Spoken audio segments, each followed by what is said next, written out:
Здравейте, вие сте с Инвестбук, аз съм Дориана Ранкова. Темата на днешното предаване е онлайн маркетинга. Ще говорим за добрите и лоши практики, за това как да изградим маркетинг стратегията си с ограничен бюджет и как да анализираме постигнатото. И още къде се намира България на пазара на медиапотреблението. Разговорът ни обещава със сигурност много интересни въпроси и отговори. Гост в студиото ни е Борил Богоев, онлайн предприемач, маркетинг консултант и лектор. Здравейте! Здравейте. Добре дошли в нашото студио.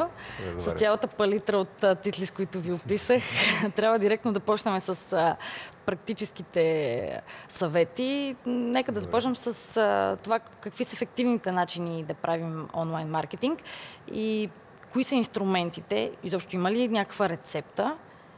Плюс още една задача. Трябва ли да ги разделяме на малки и средни предприятия, компаниите, които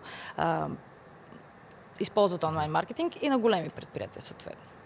Като цяло няма единна рецепта за онлайн маркетинг и за всички като цяло.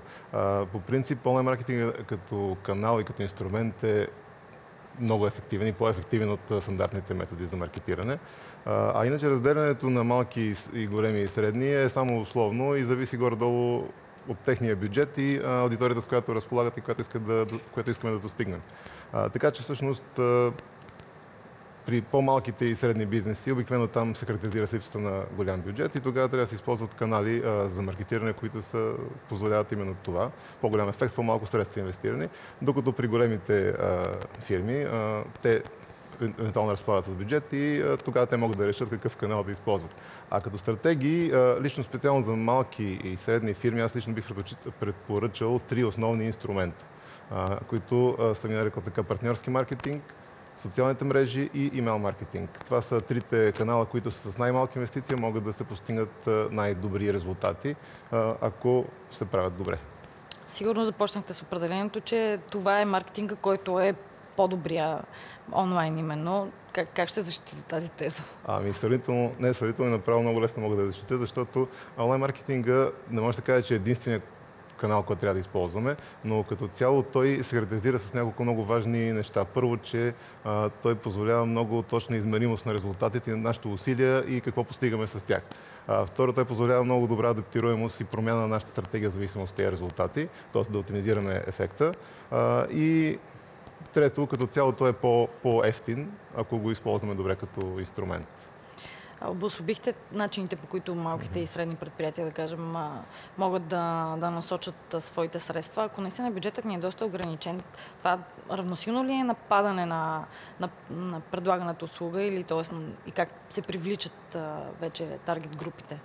Като цяло не може да се каже еднозначно, че ако нямаме бюджет и не може да постигнем нищо със своята фирма и своето начинание.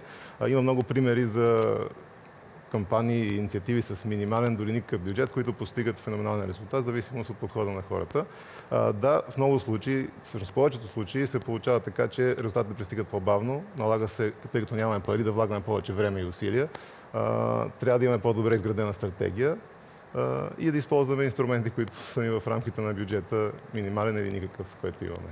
Всеки ли може сам да конструира една такава програма или трябва да използва външна компания, да кажем, или консултация?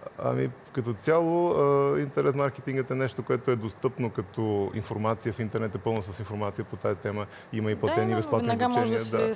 Като цяло, да, всеки може базовите неща да ги използва. Не е някакво тайно умение, което само разни гора да го владеят, но като цяло е добра идея, поне първоначално, да се консултира човек с специалист, да му даде някаква насока, да помогне да изгради стратегията. И след това вече повечето дейности могат да се извършват и от конкретния, да речем, служител или член на екипа на дадена фирма. Има, разбира се, високо специализирани дейности, части от интернет маркетинга, които като цяло трябва да си задълбочен специалист в тази област. Аз си мисля, че, например, в социалните мрежи трябва едно стабилно постоянство. Ако си човек, който движи бизнеса си, надали ще има толкова време да обърне внимание на такива неща. Предполагам, че това важи и за другите канали на маркетинг. Да, за всеки канал има своите специфики, но като цяло без посвещаване на време и то доста усилия и време, не се постига добри резултати. Например, социалните мрежи, тяхната специфика е такава, че всъщност човек комуникира със своята аудитория и то директно и няма как да не вложиш много време и усилия в това, който не влага, не постига съответните резултати. Като цяло аз споделям мнението, че кратки пътища няма, независимо какъв инструмент използваш. Просто трябва да действаш умно и да полагаш усилия. Ако говорим всъщност това, което казах, може би отива повече на един стартъп или един предприемач. Актуално е доста в момента се говори за това да бъдем иновативни и така нататък. Стартъпа задължително условие ли е да използва онлайн маркетинг? Като цяло, поне това понятие, което в момента е популярно като стартъп, обикновено това са иновативни технологични стартъпи. Много от тях се характеризират с това, че имат техния основен продукт, например онлайн услуга или онлайн продукт. И за тях е неизбежно да бъдат онлайн. Не, че е задължително, те просто няма как да съществуват без да са онлайн. Отделно има, да не забравяме, че стартъп е просто означава започване на бизнес и има фирми, разбира се, които не са с онлайн продукт, не са с онлайн услуга. Тогава пак просто е грехота да не използваш инструмент като интернет маркетинга, при положение, че той може да даде по-голяма аудитория и по-голям ефект. Може би, за да стане по-ясно, според мен трябва да обособиме лошите практики. Какво не бива да правим? Като цяло те са много, но аз така ми идват веднага на ум 4 всъщност, много важни лоши практики, които понякога дори вижда се, че има някакъв краткосрочен ефект, но реално в дългосрочен план не се получава добре. Първата практика е така наречения спам, независимо дали става въпрос за спам по имейл или спам в социалните мрежи. Това е когато разпространяваш информация, която хората не я желаят или не им е интересна. Добре, но веднага те контрирам, обаче пък е доста разпространено все още да се използват имейл базите. За съжаление е разпространено. Това не е добра практика, като и специално и не само мой опит, ами световен опит показва, че това не е ефективен подход. На Запад практически не се използва, или поне сериозните фирми не използват такъв подход с купени бази данни, готови и така нататък. Ефективността му е много по-ниска. Така че реално добрите практики дават ефект в дългосрочен план и стабилен ефект, докато лошите практики като спама, например, могат да имат краткосрочен ефект, но дългосрочно се руши имиджа на фирмата и не се постига добри резултати. Това е първата лоша практика. Втората, която е всъщност широко разпространена, особено у нас, това е да се опитаме да намерим някакви трикове, хакове, кратки пътища да постигнем нещо. Това също, независимо дали става въпрос за имейл, за социални мрежи и за други подходи, какъвто и трик да използваме, системата си е система, тя си работи и по-добре да използваме утвърдени и добри практики и така ще постигнем наистина по-стабилен растеж. Иначе имам две много важни стратегически лоши практики. Първото да работим на парче. Дай сега да пуснем реклама в Facebook, сега да пуснем реклама в Google и така нататък, без да се мисли за стратегията, за това, което искаме да постигнем. Това е голяма грешка, особено за стартиращи бизнеси, така, защото хвърлят ненужни средства на ненужни места, ако не са ефективни, и просто си отива им бюджета за нищо. И най-големия, според мен, грях в интернет маркетинга е да не измерваш това, което постигаш, да не го анализираш и да не се опиташ да оптимизираш резултатите. Защото това е всъщност най-силното качество, най-силното предимство на интернет маркетинга, че е измерим и подлежи на оптимизация. Ако не го правиш, следно нищо не правиш. Връщам ви една стъпка назад, как тогава трябва да ги подредим, да използваме отделно социални мрежи, отделно други канали или заедно да платим за всякакъв вид услуга, трябва да ги редуваме ли? Това е въпрос на стратегия, да се прецени какъв да бъде маркетинг микс за съответната компания или съответната инициатива. Зависи от капацитета на фирмата. Защото ако се окаже, че нямаме и паричен и времеви капацитет, може да се окаже, че не можем да изложим усилията и в социални медии, и в имейл маркетинг и така нататък. Като цяло, който има малко време и малко пари, се концентрира върху една или две стратегии, опита се да ги развие да бъдат успешни и след това, ако му хареса този подход, може да се разгръща и в други канали. Като дойде момента за анализ, какво става? Какво трябва да отчетем първо? При анализ зависи от съответния канал. Например, когато гледаме нашия сайт, как се представя той, има едни инструменти за анализ. При Facebook са други, в имейл маркетинга са трети. Всеки един от тези канали има съответните показатели, които трябва да се измерват. Например, за сайт това са очевидно посещенията, но не само посещенията на сайта, ами, например, колко човека са предприели съответното действие, така наречените конверсии. Например, ако той се е регистрирал и си е купил от нас, това трябва да се отчита и да може да се направи анализ. В Facebook, например, си има цялостна система вградена във Facebook, Facebook Insights, която показва кои са нашите потребители, каква им е възрастовата, всички демографски характеристики, с какво се занимават, какво правят, какво харесват. Тоест много подробна информация има, която може да анализираме и да изведеме някаква идея за тяхното поведение. При имейл маркетинга е същата схема, само че има други показатели. Например, колко хора са отворили нашите имейли, колко хора са кликнали и така нататък. Добре, какво тогава първо, което се сещате, наистина не бива да изпускаме като инвестиция. Например, давам пример, ние тук често говорим и в пазарните новини, как големите технологични компании, изобщо всеки, който създава софтуер, главно приходите му идват именно от мобилни устройства. Към това ли трябва да се насочат, да речем, към апликации?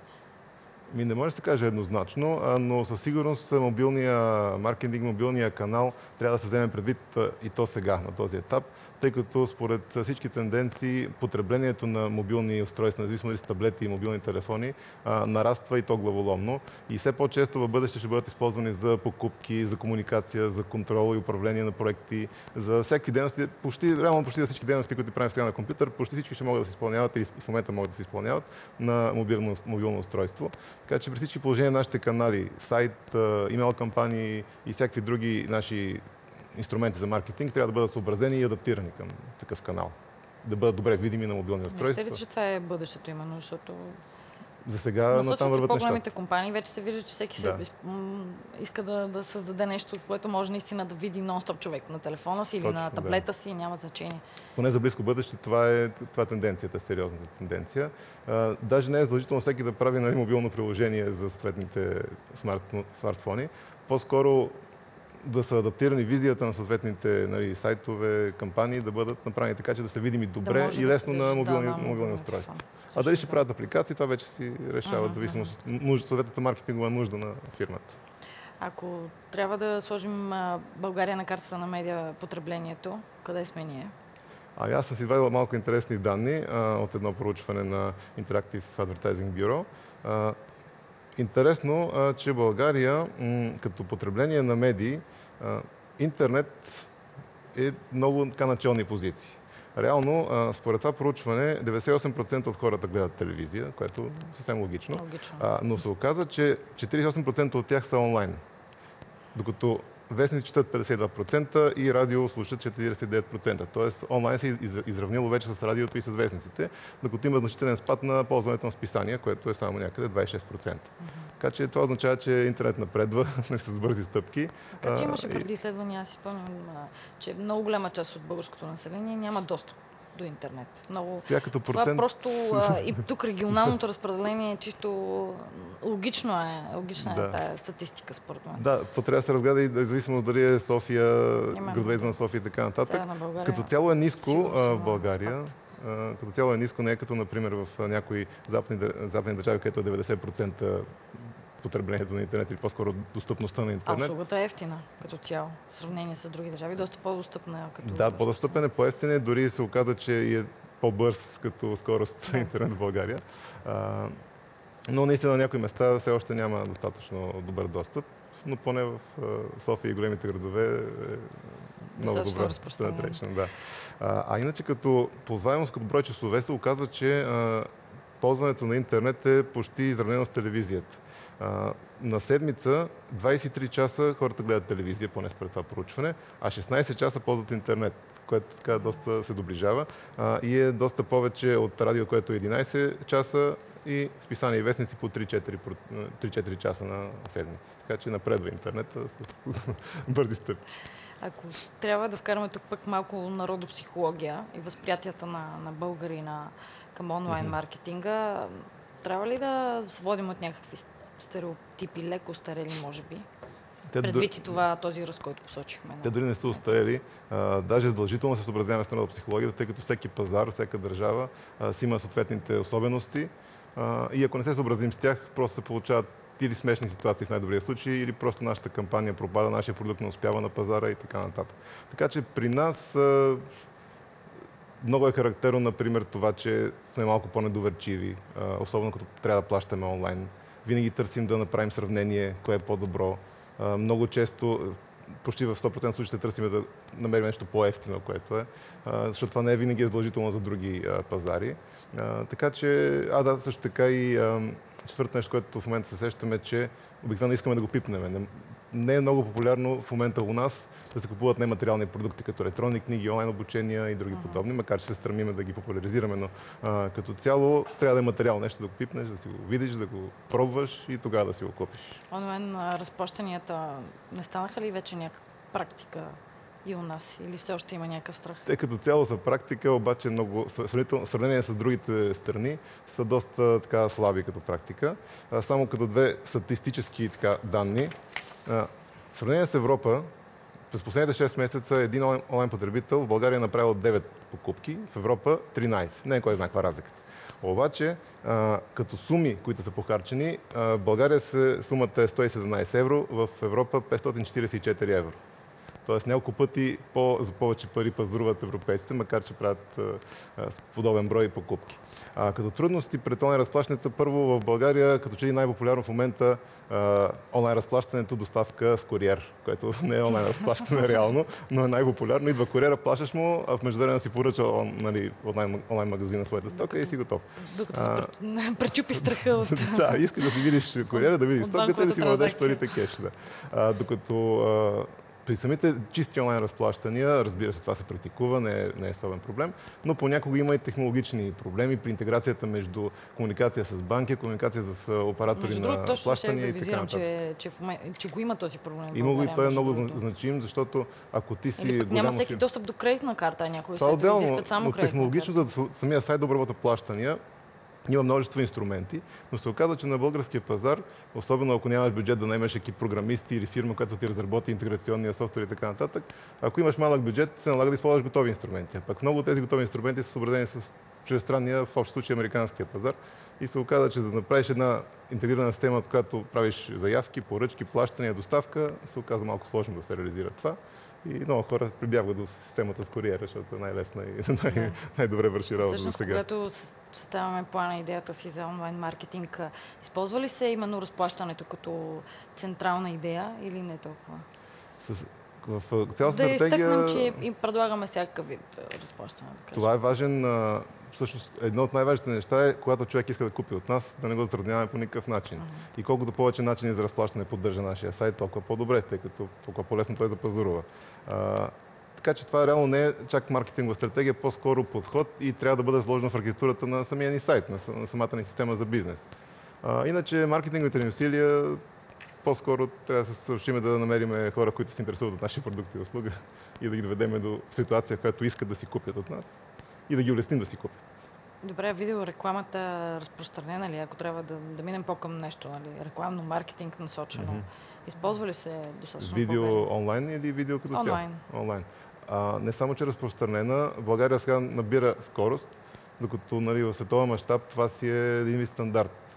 Приема се, че видеото става все по-популярно, има много добър ефект, има добра успеваемост, още повече има едно проучване, което сега не мога да цитирам източника, но ако сложиш видео, с което демонстрираш своя продукт, се повишава с 33% продаваемостта на този продукт в твоя магазин. Практически видеото е неизбежно, много важно да се използва, независимо с каква цел, дали става въпрос за просто интервюта, представяне на продукти и така нататък, или демонстрационни видеа на цялостната работа на продукт и всякакви други приложения на видеото, или скринкаст, обучение и други подобни. Разкажете ни повече за скринкаст. Моля? Разкажете ни повече за скринкастът. И може и да го обясним евентуално, ако някой... Скринкастът, той е един специфичен тип видео. При него той също е най-елементарният вид видео за подготовка, най-евтиния и най-лесния. Това е просто заснемане на екрана на компютъра, как ти нещо правиш на екрана и с специален софтуер то се заснема и след това се получава филмче. И това е много полезно например, когато искаш да проведеш някакво онлайн обучение, да покажеш как се използва даден продукт, например софтуерен продукт или сайт, или как се пазарува от твоя сайт. Също така е много полезно за видеопрезентации. Ти подготвяш презентацията и разказваш това, което имаш да кажеш. Не навсякъде е приложимо, тъй като понякога хората искат да видят жив човек заснет с камера, а скринкаст е заснемане на екран. Но пък там, където е приложим, е много ефективен.